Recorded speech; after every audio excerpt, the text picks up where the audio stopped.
Ok, donc, on va reprendre tranquillement. Donc, on venait de faire le chapitre de mécanique. Alors, on va quitter un peu le domaine de la mécanique, mais on va rester dans le domaine de la physique, en revenant un peu sur l'électricité. Alors, pour rappel, donc, la vidéo sera en deux parties. La première partie, donc celle-ci, la vidéo explication, où je vous présenterai l'activité et je ferai les explications à savoir. Puis après, il y aura une deuxième vidéo, la vidéo correction et la trace écrite. Ça permettra de travailler sur une vidéo déjà, de revenir en arrière, de choisir les explications parce que dans la description, il y a le timecode. Donc vous pourrez aller là où vous voulez avoir les explications. Et puis passer sur la vidéo correction pour voir là où c'est juste, là où c'est faux et ce qu'il faut retenir à la fin. Donc vous pouvez déjà prendre sur une nouvelle page le chapitre 5, mesures en électricité, les mesures en électricité. Donc sur une nouvelle page, on a terminé le chapitre de mécanique. On attaque maintenant le chapitre 5, les mesures en électricité. Donc n'hésitez pas à n'importe quel moment à mettre sur pause pour ou même revenir en arrière si jamais vous avez raté des trucs ou si jamais ça va un peu trop vite. Alors, les mesures en électricité, oui, pourquoi? Alors on a vu un peu l'année dernière comment on fait pour avoir un circuit fonctionnel. Comment je fais pour brancher mes câbles? C'est quoi les différents types de circuits? Est-ce qu'il y a des particularités? Donc on a vu tout ça. Donc n'hésitez pas à revoir les vidéos des cinquièmes pour voir quelques rappels si jamais il faut. Alors sauf que, ok, c'est bien, mais quand je regarde un peu l'électricité, j'ai plein de circuits différents. Il suffit que j'ouvre une carte mère d'un ordinateur ou encore que j'ouvre un peu le téléphone pour voir qu'il y a plein de trucs à gauche, à droite. Et surtout des chiffres qui sont importants. Sur une chose notamment, quand j'ouvre quelque chose, un téléphone ou un ordinateur, j'ai la batterie. La batterie ou même la pile, c'est un petit appareil. Donc, un petit appareil avec des formes particulières, qui sont plus ou moins marrantes hein, pour le coup. Et finalement, bah, voilà. Qu'est-ce qui fait que je vais prendre telle pile plutôt qu'une autre pile? Bon, certes, effectivement, il y a les connexions. Donc celle-là, la pile du centre, elle a vraiment des connexions différentes que les deux sur le côté. Mais les deux sur le côté, je suis désolé, la forme est assez identique.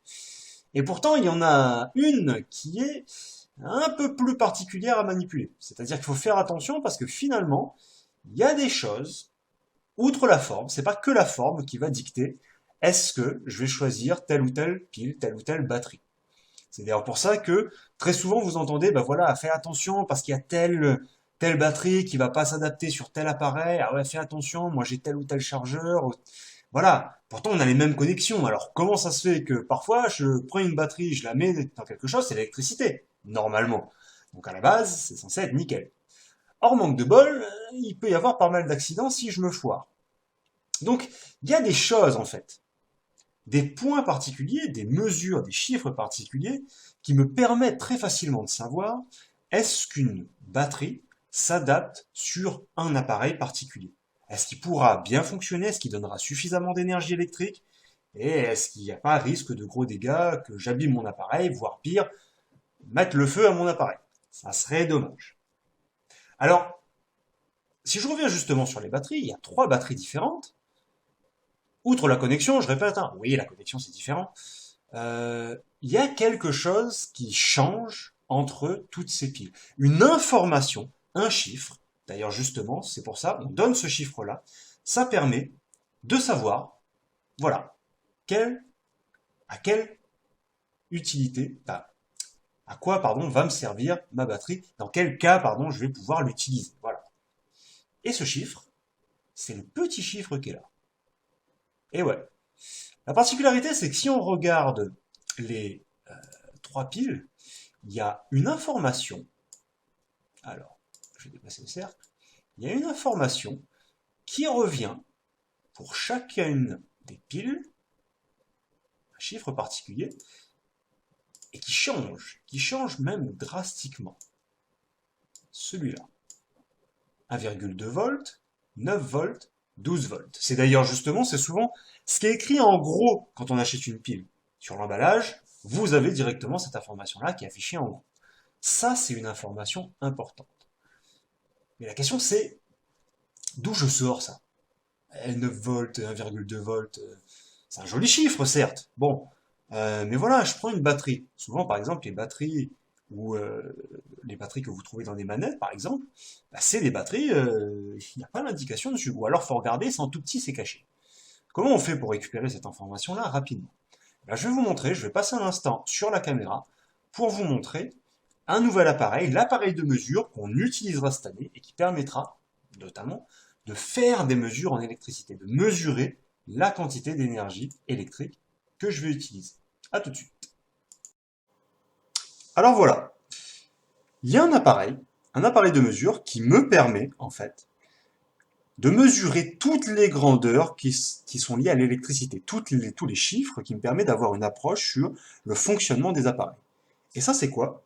C'est ce petit appareil-là. Oh qu'il est vilain. Alors, ça paraît un appareil technique comme ça. Ah, ça fait peur, il y a plein de boutons à gauche à droite, ici il y a un cadran qui tourne, il y a des connexions ici, oh là là là. Non, non, non. Cet appareil, il est assez simple à utiliser, ce qu'on appelle un multimètre. Ce truc-là, cet appareil, ça permet de mesurer à peu près, toutes les grandeurs liées à l'électricité. Et bien évidemment, on ne l'a pas inventé au pif comme ça, hein. On l'a réglé, on l'a calibré de telle façon à ce qu'il soit assez simple à utiliser, c'est-à-dire qu'il soit assez intuitif. C'est quelque chose que vous trouvez ça en supermarché. Vous allez dans le supermarché, bon, pas maintenant, mais un peu plus tard, vous allez trouver ce genre d'appareil-là, et on l'utilise en fonction de ce qu'on veut mesurer. Je répète, par exemple, sur les piles qu'on a vues tout à l'heure, il y avait la lettre V. Et vous voyez que, effectivement, il y a noté la lettre V quelque part. Il y a aussi des lettres A, il y a aussi des lettres un peu plus bizarres, mais ça, je vous montrerai ça plus en détail la prochaine fois, sur notre activité, pardon. Mais là, on s'intéresse au volt, donc on va se régler sur les cadrans V. Maintenant, il y a les V droits et les V en vague. Vu qu'on travaille sur des petits appareils, des choses qui, j'ai parlé justement, des objets, des appareils électroniques que j'utilise dans la vie de tous les jours et qui fonctionnent finalement sur batterie. Donc c'est celui-là qu'on va utiliser. Le V-Vague, on va l'utiliser sur des courants alternatifs, mais j'y reviendrai là-dessus bien plus tard. Alors, au niveau du réglage, je vais vous le régler en V pour le moment, et on verra un peu plus tard comment on choisit les cadrans et c'est quoi les impacts. Là, mon appareil est réglé en volts. C'est-à-dire que il va mesurer les volts des appareils que je vais connecter sur lui. Alors, mais comment je connecte? Parce que bon, c'est bien, mais pour le coup, ça doit bien avoir un truc de connexion. Les points de connexion, ils sont là, en fait. C'est les mêmes trous de connexion que vous avez ici. Là. Les points de connexion qui sont là, c'est les mêmes points de connexion qu'on avait utilisés pour les lampes. Sauf que là, bizarre. Ici, il y en a deux. Ici, il y en a trois. Bon, comment on règle ça? Pourquoi il y en a trois? Parce que comme j'ai dit, cet appareil, il permet de mesurer énormément, énormément de choses. Alors, tous ces branchements restent cohérents. C'est-à-dire que ici, on s'intéresse au volt, donc on va faire les réglages. Alors j'essaie d'approcher un peu de la caméra pour que vous voyez bien, mais c'est pas de super bonne qualité. Vous avez en fait des informations qui sont ici. Les informations qui sont propres aux différentes connexions qui sont là. Alors, vu qu'on est sur volt, on va régler, alors j'essaierai de vous faire une capture un peu plus nette tout à l'heure, mais on va régler le premier bouton sur le volt. Premier fil, hop là, que je connecte sur volt. Il faut un deuxième fil. J'ai déjà parlé d'entrée et de sortie. Donc si j'ai connecté un fil ici pour l'entrée, il me faut obligatoirement un fil à la sortie. Et il y a un fil qui est toujours, et quand je dis toujours, c'est vraiment toujours, connecté, c'est la borne com, celle-là. La toute dernière. C'est un peu comme un point de référence pour votre appareil. Deux fils pour connecter aux appareils. C'est-à-dire que maintenant, mon appareil, je peux faire des mesures d'électricité sur différents appareils électriques et constater donc quelque chose. Là. On commence par une pile, simple, les piles que je vous ai montrées tout à l'heure. Donc, ces piles, quand on les met justement dans les télécommandes ou ce genre de choses, on les emboîte de telle sorte que vous avez un côté qui est connecté ici, l'autre côté qui est connecté de l'autre côté. C'est le même principe que l'entrée et la sortie. C'est-à-dire que vous avez un point de sortie ici, et vous avez, bien ici, un point d'entrée qui est là. Donc, hop là. Oh, comme c'est beau. 1,59. C'est assez marrant parce que la pile, elle donne une information qu'on ne voit pas bien évidemment. 1,5 volts. 1,5, 1,6. Ça veut dire que c'est bien, ma batterie elle est bien chargée. Elle est même chargée un peu plus par rapport à ce qui est prévu. Mais c'est pas un gros écart. Alors, il faut faire attention à une chose. La forme de la pile, ça va pas forcément dicter le nombre de volts qu'il y a à l'intérieur. J'ai pris une pile là beaucoup plus petite. Les piles que vous trouvez très facilement dans les montres ou ce genre de choses. Alors c'est beaucoup plus petit, donc forcément il y a moins de volts. 1,6 ici, 1,6. Poc. Alors, un point d'ici, un point de l'autre côté. 1,5. 1,5 volts. Vous voyez la différence entre cette pile-là et cette pile-là? Il y en a une qui est minuscule, l'autre qui est gigantesque par rapport aux deux. Et pourtant, ils ont presque la même puissance, enfin la même puissance, la même tension électrique, le même nombre de volts à la fin. Ça, on peut généraliser ces petits tests comme ça, là. Donc je les ai fait avec la pile, je les ai fait avec une deuxième pile. Ça marche sur n'importe quel type d'appareil. La batterie qui est là, c'est la batterie qu'on sort d'une manette. D'accord? Effectivement, plastique, mais vous avez les bouts métalliques ici. Bouts métalliques qui servent justement pour l'entrée et la sortie. Ah bah oui, c'est à ça que ça sert, le truc au centre. Donc, je vais juste un peu frauder en rajoutant un morceau de métal sur mon fil pour assurer la connexion. Un petit rappel de l'année dernière, pour que le circuit fonctionne, il faut qu'il soit... Allez, on répond. On reste courageux. Fermé. Merci. Il y en a deux qui suivent dans le fond. Donc j'ai rajouté un petit morceau de métal justement pour assurer la connexion, pour fermer mon circuit. Ah oui, parce que cet appareil-là, il suit les mêmes règles que tous les appareils électriques. Donc au final, un point sur l'entrée par exemple, et l'autre point sur la sortie. Alors, je vais peut-être utiliser l'autre, qui est un peu plus pratique. Hop, visite, bouge pas. Voilà. 3 volts. 3 volts. Ça veut dire, pour vous donner un ordre d'idée, 3 volts. Hein. Dans un compartiment, vous avez, en termes de tension électrique, l'équivalent à, je me suis raté, 2 fois les piles comme ça. Ou, plutôt 2 fois les piles comme ça. Ça vous rappelle rien, ça, au niveau de la place? Pour ceux qui ont connu, effectivement, les premières batteries qu'on mettait dans les manettes possédaient 2 compartiments pour 2 piles différentes. D'où les 3 volts qui sont là, qui sont délivrés justement en une seule fois. C'est marrant parce que ça, là, ça veut dire que je peux mesurer plein d'appareils électriques à la fin. Ben oui. Parce que, ok, ça vient de là. Donc théoriquement, j'ai les mêmes conditions qui sont là. Ici, là. Vous avez vu, j'ai les bornes aussi, entrée-sortie, entrée-sortie. C'est nickel. Ça veut dire que je peux faire le même truc. Et mesurer, bah, finalement, ma manette, elle a combien de quantité d'électricité au total? Donc, un de ce côté-là. Pourquoi tu pars, toi? Et l'autre de l'autre côté. Si on ne voit pas effectivement l'appareil de mesure, ça va être embêtant. Un ici, et l'autre là. Et là, c'est le drame. Alors non, je ne me suis pas raté, hein. J'en vois deux qui rigolent dans le fond. Non, non, je ne me suis pas raté, hein, qu'on soit bien d'accord.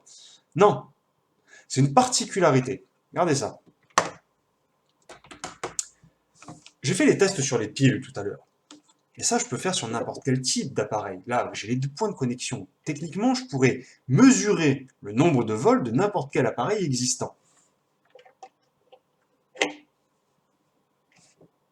Je ne me suis pas foiré au niveau de la connexion tout à l'heure. Là, vous voyez que les trucs sont bien connectés. Tous les deux, ils sont bien connectés. Et pourtant, j'ai toujours aucune tension. Alors, oui, je sais, c'est fraudé. Monsieur, votre lampe, elle fonctionne pas. Ça marche pas, c'est pas bien. Ok, d'accord, ok, on fait les tests, On se calme. J'ai bien fait ma connexion.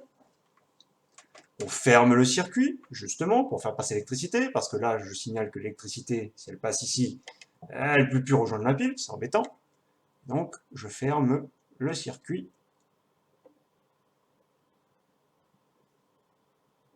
Sans connexion, avec connexion. Donc, j'ai deux cas, en fait. Le cas de ces appareils-là, où j'observe une quantité d'électricité, et ces appareils-là, en enlevant les fils, pour essayer de clarifier le truc, en enlevant les fils, et ces appareils-là qui n'ont pas l'électricité. Ceux-là, on a mesuré un nombre de volts, alors qu'ici, on a mesuré rien, 0 volt, pour n'importe quel des deux appareils. Ok donc, on va essayer de démêler un peu tout ça, pour essayer de voir comment ça fonctionne. Alors voilà l'activité donc. L'activité, je donne les explications un peu de base. Vous voyez que là, sur la figure, on a donné 5 cas différents. 5 cas où il y a l'appareil que je vous ai montré juste avant. L'appareil qui permet de faire les mesures, avec la borne V et la borne COM. Et vous voyez que celle-ci, en fait, elle est un peu plus complète parce qu'elle possède 4 points de connexion différents, mais toujours pour des mesures particulières. Il y a un fil, comme je vous ai dit, le fil COM, qui est toujours connecté. Donc on a fait le même exercice que tout à l'heure. Même exercice, et cette fois-ci, vous avez les résultats qui sont figés. Okay, avec une pile, une autre pile, la lampe, l'interrupteur et le ventilateur, plutôt le moteur. D'accord? Donc l'activité, j'essaierai de la mettre en PDF dans la description ou alors vous pourrez la retrouver sur le NT. Donc vous pourrez retrouver cette activité-là en PDF sur le NT. Mais là, ce que je vous invite à faire, donc deux cas. Si vous vous sentez suffisamment à l'aise avec l'électricité, vous pouvez mettre la vidéo sur pause et attaquer les questions 1, 2, 3, 4 et 5. D'accord? Donc si vous êtes à l'aise, vous pouvez mettre sur pause et attaquer les questions 1, 2, 3, 4 et 5. En termes de timing, on doit être entre 10 et 15 minutes, si vous êtes suffisamment rapide. Donc pour les autres, je vais essayer de donner les explications, question par question, et vous retrouverez dans la description le timecode correspondant, pour savoir si je veux des explications sur la question 2, je vais au timecode de la question 2, ou ainsi de suite. Ok? Donc, je ne vais pas beaucoup m'étendre là-dessus. Vous avez donc l'appareil, le voltmètre, comme je vous ai montré tout à l'heure, qui est connecté aux différents appareils électroniques ici. C'est toujours le voltmètre, d'accord? Toujours celui qui mesure les volts ici. Alors, première question, schématise le circuit permettant de mesurer la tension entre les bornes de la pile plate. Indique les bornes de branchement du voltmètre. Ce qu'on vous demande en fait ici, c'est dans le premier cas, celui-là, là, de faire le circuit électrique. Alors, circuit électrique, c'est un vieux film de l'année dernière, on l'a vu. Alors, c'est quoi? Faire un schéma, ok, on a l'idée, mais là, c'est plus dessin légende petite. Faites attention. Quand je fais un schéma électrique, j'ai un code bien précis à respecter. Je fais le rappel ici. C'est ce qu'on a vu l'année dernière. Faire un schéma électrique, c'est pas reprendre le stylo et s'amuser là à faire le carré, là, en plus avec le rond, en plus c'est hyper difficile à faire à la souris. Non, non, non, non, non, non, non, non. Faire un schéma électrique, c'est représenter ces appareils-là avec les dessins qui sont là.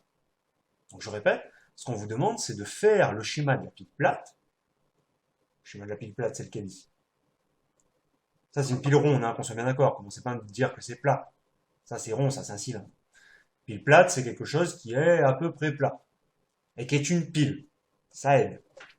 Donc, le schéma de la pile plate, il faut refaire en fait ce schéma-là, mais avec les dessins de ce type-là. Ok? Sauf que, voilà, ok, la pile, on peut repérer le dessin, mais pour ce qui est du voltmètre, vous avez l'information qui est là. D'accord? Donc, refaire le dessin en indiquant cette fois-ci, en faisant le schéma, mais cette fois-ci avec la pile et le voltmètre. D'accord? Deuxième question. Recopie le tableau et complète, et complète le tableau ci-dessous. Globalement, on refait le tableau, d'accord? Vous refaites le tableau sur le cahier, sauf qu'il faut juste indiquer la tension U en volts, le nombre de V. Il n'y a pas 150 chiffres, hein, qu'on soit bien d'accord. Quel est l'appareil qui donne le nombre de volts ici? Eh ben lui, c'est celui que je suis en train de vous montrer depuis tout à l'heure. D'accord? Donc c'est lui qui va te donner le nombre de volts qui est ici. Il faut simplement reprendre les chiffres, d'accord? Tranquillement, associés à chaque appareil qui est là. D'accord? Oh, la pile ronde. Ah oui, c'est rond. Troisième question donc. Qu'ont en commun les générateurs isolés? C'est bizarre. Générateur isolé. Alors déjà, le mot générateur, vous devriez savoir ce que c'est. En réfléchissant simplement de façon logique. Un générateur électrique, qu'est-ce que ça fait? C'est quoi qui caractérise un générateur électrique? C'est ça la question qu'on doit se poser. Un générateur électrique, qu'est-ce que ça fait? Pour vous donner un ordre d'idée, un interrupteur et une lampe, c'est pas un générateur. Non, non. Donc, les générateurs, mais isolés. Isolé, je dois avoir une information. Le mot isolé, là, il est un peu bizarre. On l'avait jamais vu avant. On me parle effectivement de dipôle isolé. Qu'est-ce que ça signifie, ça? Boum, vocabulaire. Ayez le réflexe, justement, de récupérer. Quand vous avez des mots un peu compliqués, l'information, elle est peut-être quelque part. Et les boîtes de vocabulaire sont importantes. Alors, dipôle isolé, dipôle seul, hors de tout circuit. Hors de tout circuit. Ça veut dire que les appareils, effectivement, qui sont là, ils sont isolés, pardon. Ces appareils-là sont isolés parce qu'ils ne sont pas connectés dans un circuit classique. Je veux dire, on n'a jamais fait ces circuits-là les années précédentes. En plus, la lampe, elle s'allume même pas. Donc, voilà. Donc, ces appareils-là sont isolés parce qu'ils ne sont pas branchés dans un circuit classique. Ils sont simplement connectés à un appareil de mesure. D'accord? Donc, tous les générateurs isolés, tous les générateurs qui sont ici, les producteurs d'électricité, à vous de choisir lesquels, qu'est-ce qu'ils ont en commun par rapport aux autres, aux récepteurs? C'est l'année dernière, générateur, récepteur, c'est à peu près. Donc, quelle est la différence entre les générateurs et les récepteurs en termes de volts? D'accord? Quatrième question. Comment on distingue un générateur isolé d'un autre dipôle isolé? Comment on sait, voilà, j'ai un appareil, hein, qui a une tête un peu bizarre, comme je vous ai montré tout à l'heure avec la batterie de la manette, mais bon, ça on sait que c'est une batterie, mais voilà, j'ai un appareil un peu bizarre, comment je sais, comment j'arrive à faire la différence par rapport à ce que je viens de faire? On a fait différents tests là, sur les 5 cas qui sont là. On a fait des tests, comment je fais pour comment je fais pour savoir, bah, ça c'est un générateur, ça c'est un récepteur, ça c'est un générateur, ça c'est un récepteur. Ok? C'est simplement ça. Comment je peux distinguer les deux? Cinquième question. Dans un circuit, quel type de dipôle peut fournir une tension électrique? On essaie de faire un bilan par rapport à tout ça. Parmi les 5 appareils qui sont là, lesquels sont les seuls qui peuvent donner de l'électricité? Attention, je veux pas leur nom simple, hein. Enfin, je veux pas leur petit nom tranquille. Non, non, le nom justement scientifique. Le nom qui est précisé dans les questions précédentes. Faites attention à ça. Donc, comment je peux définir avec la tension le type de dipôle auquel j'ai affaire? D'accord? Et quel type de dipôle doit recevoir la tension électrique pour fonctionner? C'est-à-dire, quel type de dipôle? Dipôle, hein, dipôle. J'essaie de resituer dipôle, deux pôles. Faites attention à ça. D'accord? Dipôle, quel type de dipôle va pouvoir recevoir de l'électricité pour fonctionner? À vous de choisir. Ok? Donc je retrouve sur la partie correction après.